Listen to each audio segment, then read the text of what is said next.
Z tiel veľrýb sa vyrábalo mydlo, rúž na pery, šampóny, sviečky, lepidlá, leštidlá, priemyselné oleje, šnúrky do topánok, potrava pre domáce zvieratá, dokonca priemyselné hnojivo.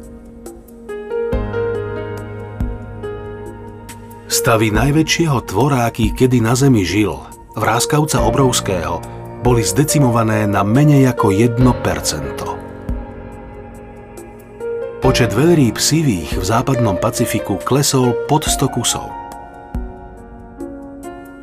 Z veľrýb čiernych zostalo iba o málo viac.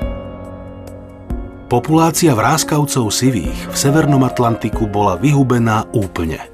Zoznam je dlhý. V Červenej knihe ohrozených živočíchov je zapísaných 21 druhov týchto cicavcov. Napriek súčasnému celosvetovému zákazu komerčného lovu sú stále krajiny, ktoré ho ignorujú. Japonsko, Nórsko, Island, Faerské ostrovy.